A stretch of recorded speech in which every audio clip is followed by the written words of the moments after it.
Dear students, आज के इस वीडियो में हम अपघटनीय अभिक्रियाओं के बारे में जानकारी प्राप्त करेंगे।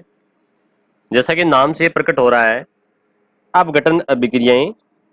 अपघटन का शाब्दिक अर्थ होता है टूटना, यानी कि इसमें जो अभिकारक है या क्रियाकारक है वो अपने दो या दो से अधिक उत्पादों में टूट जाता है या विभक्त हो जाता है। तो यहाँ सबसे पहले हम अभिक्रिया की परिभाषा को समझेंगे और इसके उदाहरणों की जानकारी प्राप्त करेंगे। इसमें हमारे सिलेबस में 3 प्रकार के एग्जाम्पल दिए गए हैं, क्योंकि अपघटन करने के लिए यानी कि किसी उत्पाद को तोड़ने के लिए हमें ऊर्जा की आवश्यकता होगी। तो वो ऊर्जा हमें कहाँ से मिलेगी? या तो वो ऊर्जा हमें ऊष्मा यानी कि तापमान से मिलेगी, या फिर वो ऊर्जा हमें विद्युत से मिलेगी, या फिर वो ऊर्जा हमें प्रकाश से मिलेगी।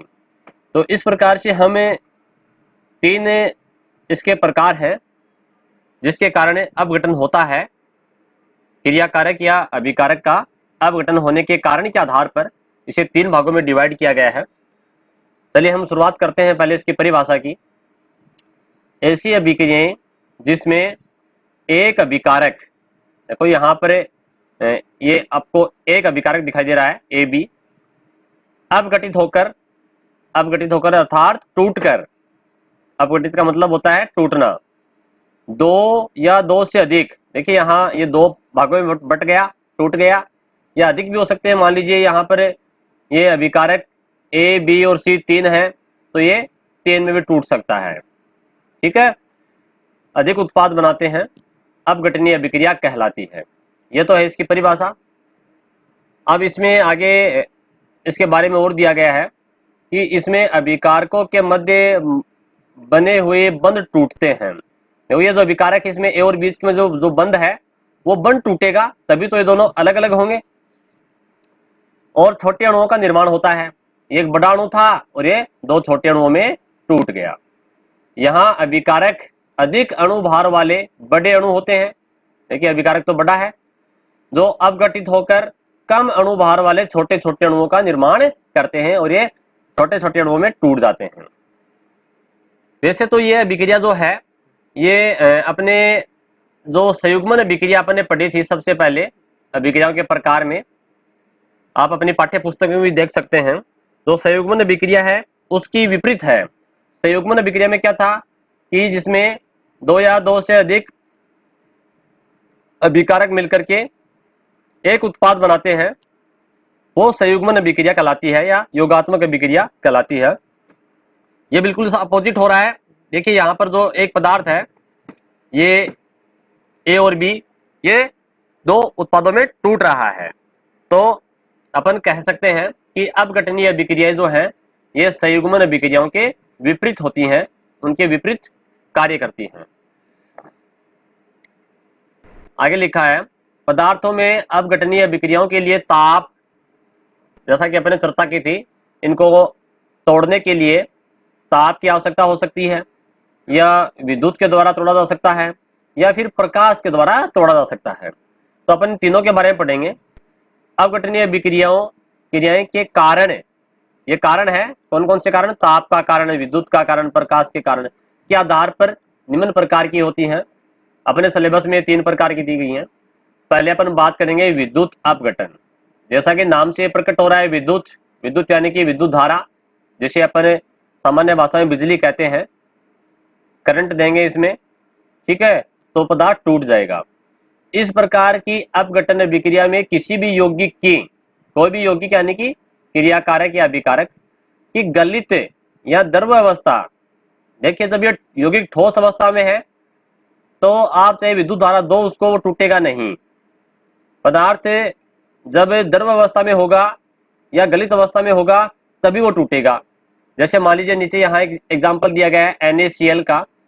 NaCl क्या है? नमक होता है, और आप सभी जानते हैं नमक ठोस होता है, अपने रसोई घरों में काम में लेते हैं, ठीक है। परंतु यहाँ लिखा है AQ, ये ठोस होता है, सॉलिड होता है, परंतु यहाँ AQ इसलिए लिखा है क्योंकि नमक को अपन ने क्या कर लिया? पानी में घोल लिया, इसका विलयन बना लिया। ठीक है ना। जब ये सॉलिड अवस्था में होगा तब अगर इसमें धारा प्रवाहित करेंगे तो ये इन पदार्थों में नहीं टूटेगा, परंतु जब ये इस अवस्था में होता है एक्वेटिक फॉर्म यानी कि द्रव अवस्था या गलित अवस्था में होगा, तो इसमें धारा प्रवाहित करेंगे तो यह दो उत्पादों में टूट जाएगा। ठीक है, कहने का मतलब यह है विद्युत अपघटन तभी होता है जब वो पदार्थ या यौगिक या क्रियाकारक अभिकारक गलित या द्रव अवस्था में होता है, में धारा प्रवाहित की जाती है तो वह अपघटित हो जाता है। जैसे यहाँ पर वाटर का एग्जाम्पल दिया गया है, H2O जल है, ये लिक्विड है, जल तो पहले से लिक्विड है, लिक्विड फॉर्म में है, तो इसमें जब धारा प्रवाहित करेंगे तो ये हाइड्रोजन गैस और ऑक्सीजन गैस में विभक्त हो जाएगा, इसका अपघटन हो जाएगा। पानी जो है इसका अपघटन होता है, दो उत्पादों में टूट जाता है। आगे लिखा है जल का विद्युत अपघटन करने पर हाइड्रोजन व ऑक्सीजन गैस बनती हैं, जैसा कि ऊपर दिखाया गया है। इसी का दूसरा एग्जाम्पल है नमक के बारे में, जो कि अपन ने समझा अभी। NaCl जो नमक है इसमें सोडियम बन जाएगा, अलग हो जाएगा, और क्लोरीन गैस अलग हो जाएगी। देखिए गैस के लिए अपन ने इस प्रकार से एरो का निशान ऊपर की तरफ लगाते हैं कि गैस जो है वो हवा में ऊपर की ओर मुक्त होती है, छोड़ दी जाती है। विद्युत अपघटन में एनोड व कैथोड पर अलग अलग उत्पाद प्राप्त होते हैं। अब ये क्या आ गया, देखिए विद्युत अपघटन में एनोड और कैथोड ये क्या चीज है, थोड़ा सा अपन इसको समझते हैं। देखिए जैसे मान लीजिए अपने पास एक बर्तन है, ये मैं डायग्राम बना रहा हूँ, ठीक है, और अपने पास ये एक बैटरी है। विद्युत धारा का पाठ अपन आगे पढ़ेंगे। एक बैटरी इस प्रकार से है, ठीक, इस बैटरी के दो सिरे होते हैं, आपने देखे हैं, और बैटरी के जो ये बड़े वाला सिरा है ये प्लस है, और ये छोटे वाला सिरा होता है ये माइनस ऋणायन, और ये बड़े वाला धनायन होता है। और यहाँ से इस प्रकार से इसमें तार जो है जिसको अपन विद्युत परिपथ कहेंगे, यहाँ अपन ने इसके दो प्लेटें ये जोड़ रखी हैं, ये प्लेट हैं ये दो, ठीक है, जिसको मैं ज़्यादा कलर कर रहा हूँ, ये दो प्लेट इसमें जोड़ दी मैंने यहाँ पर दोनों तरफ। जो प्लस वाला सिरा होता है इसे अपन एनोड कहते हैं, और जो ऋणायन माइनस वाला सिरा से कैथोड कहते हैं। क्लियर।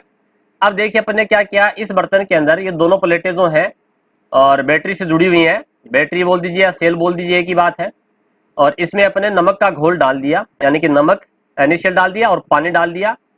लिख देता हूं मैं NaCl नमक, और इसमें जब पानी डालेंगे H2O तो इन दोनों का विलयन घोल बन जाएगा, और ये इस बर्तन में अपन ने डाल दिया। जो ही धारा प्रवाहित होगी तो ये जो NaCl है, देखो NaCl द्रव अवस्था में धारा प्रवाहित करेंगे तो Na अलग हो जाएगा और क्लोरीन अलग होगा। तो ये पदार्थ दोनों अलग अलग किस पे होंगे, यानी कि कैथोड के ऊपर कौन सा पदार्थ आएगा और एनोड की तरफ कौन सा पदार्थ आएगा, इसको समझना जरूरी है। तो यहाँ पर सोडियम जो है ये तो होता है धनायन प्लस, और क्लोरीन होता है ऋणायन माइनस। ठीक है, सोडियम धनायन होता है, क्लोरीन ऋणायन होता है, याद रखिएगा आप इसको। तो जब ये पदार्थ दोनों यहाँ पर है उपस्थित हैं तो सीधी सी बात है, जो प्लस वाला होगा वो किधर जाएगा, वो माइनस वाली तरफ जाएगा, यानी कि सोडियम जो है वो इस प्लेट की ओर आकर्षित होगा। यहाँ इसके चारों तरफ सोडियम के परमाणु जो है, सोडियम के अणु या परमाणु इस कैथोड वाले प्लेट के चारों तरफ एकत्रित हो जाएंगे, चिपक जाएंगे। ठीक है, क्लोरीन कैसा होता है ऋणायन, तो क्लोरीन किधर जाएगा, अपने विपरीत आवेश की ओर, यानी कि ये ऋणायन है ये धनायन की ओर जाएगा, एनोड की ओर। इस प्लेट के ऊपर क्लोरीन के जो परमाणु या अणु है वो इसके चारों तरफ इसके ऊपर आकर्षित होने शुरू हो जाएंगे, चिपकने शुरू हो जाएंगे, क्योंकि आप सभी जानते हो कि जो प्लस वाला है वो माइनस वाले के तरफ आकर्षित होता है, और जो माइनस वाला है वो प्लस वाले की ओर आकर्षित होता है। विपरीत जो आवेश है उनमें आकर्षण होता है। अब मेरे ख्याल से आप समझ गए होंगे कि ये एनोड और कैथोड क्या थी। ठीक है, और इस प्रकार से ये दोनों चीजें अलग अलग हो जाती हैं। तो यहाँ पर ये सोडियम धनायन प्लस है, ये कैथोड के ऊपर एकत्रित होता है, और क्लोरीन जो है ये एनोड की तरफ एकत्रित होता है, जो कि यहाँ आपको दिखाई दे रहे हैं।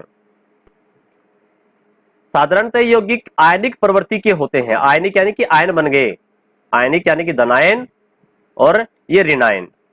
ठीक है, आयनिक प्रवृत्ति के होते हैं। चलिए फिर देखते हैं दूसरे प्रकार का अपघटन, उष्मीय अपघटन। नाम ही क्या, उष्मीय, उष्मा यानी कि ताप। ठीक है, अपन गर्म करेंगे पदार्थ को तो टूट जाएगा, उष्मा देंगे। इस प्रकार की अपघटन विक्रियाओं में यौगिकों को उष्मा देने पर वह छोटे छोटे अणुओं में टूट जाता है। जैसे यहाँ पर फॉर एग्जांपल है CaCO3 calcium carbonate. Calcium carbonate को चूना पत्थर भी कहते हैं और संगमरमर का सूत्र भी यही है, इसे संगमरमर भी कहते हैं। एक बार एग्जाम में पूछा गया था कि संगमरमर का रासायनिक नाम लिखिए, तो ये कैल्शियम कार्बोनेट ही है CaCO3। संगमरमर जो अपने ताजमहल बना हुआ है सफेद संगमरमर का। संगमरमर कई रंगों का होता है, काले रंग का भी होता है, हरे रंग का भी होता है, पीले रंग का भी होता है। तो यहाँ कैल्शियम कार्बोनेट है। जब इसको गर्म करेंगे, गर्म करने के लिए अपन ये त्रिभुज का जो चिन्ह है यहाँ पर जो बना हुआ है आपकी पुस्तक में, ये भी लिख सकते हैं अपन, या अपन यहाँ गर्म करने पर ये लिख भी सकते हैं। जब इसको गर्म करेंगे तो ये कैल्शियम ऑक्साइड ये अलग हो जाएगा और CO2 गैस बनेगी, यानी कि कार्बन डाइऑक्साइड गैस जो है ये एटमॉस्फेयर के अंदर लिबरेट हो जाएगी, छोड़ दी जाएगी। तो यहाँ कैल्शियम कार्बोनेट को गर्म करने के लिए यानी कि तापमान कितना होता है 473 केल्विन, कितना है 473 केल्विन तक गर्म करने पर अपघटित होकर कैल्शियम ऑक्साइड और CO2 बनाता है। तो ये हुआ अपना उष्मीय अपघटन। और तीसरा जो है वो है प्रकाशीय अपघटन। क्योंकि हमें पता है ये इस पाठ में से 3 नंबर का क्वेश्चन आना है और एक क्वेश्चन पूछा जाएगा। तो ये जो अपघटन अभिक्रिया इसमें 3 ही प्रकार हैं इसके अपघटन अभिक्रिया के, जो कि अपन ने पढ़ा। पहला कौन सा था अपना विद्युत अपघटन, दूसरा उष्मीय अपघटन और तीसरा प्रकाशीय अपघटन। ठीक है, तो इस प्रकार से यहाँ 3 नंबर का क्वेश्चन बन सकता है। नाम क्या है? प्रकाशीय अपघटन। प्रकाश की उपस्थिति में कोई पदार्थ टूटता है, क्योंकि प्रकाश भी एक प्रकार की ऊर्जा है। ठीक है, प्रकाश भी क्या है? एक प्रकार की ऊर्जा है। इस प्रकार की अपघटन अभिक्रियाओं में यौगिक प्रकाश से ऊर्जा प्राप्त कर, यौगिक कहां से ऊर्जा प्राप्त करेगा? प्रकाश से ऊर्जा प्राप्त करेगा। छोटे छोटे अणुओं में टूट जाता है। चूंकि इन अभिक्रियाओं में प्रकाश की उपस्थिति के कारण यौगिक के अपघटन की क्रिया होती है, अतः प्रकाशीय अपघटन कहलाती है। प्रकाश की उपस्थिति में होगी तो प्रकाशीय अपघटन कहलाएगी, विद्युत धारा की उपस्थिति से होगी तो विद्युत अपघटन कहलाएगी, और ताप के कारण होगी तो उष्मीय अपघटन कहलाएगी। तो यहाँ पर इसका जो एग्जाम्पल है वो समझते हैं अपन।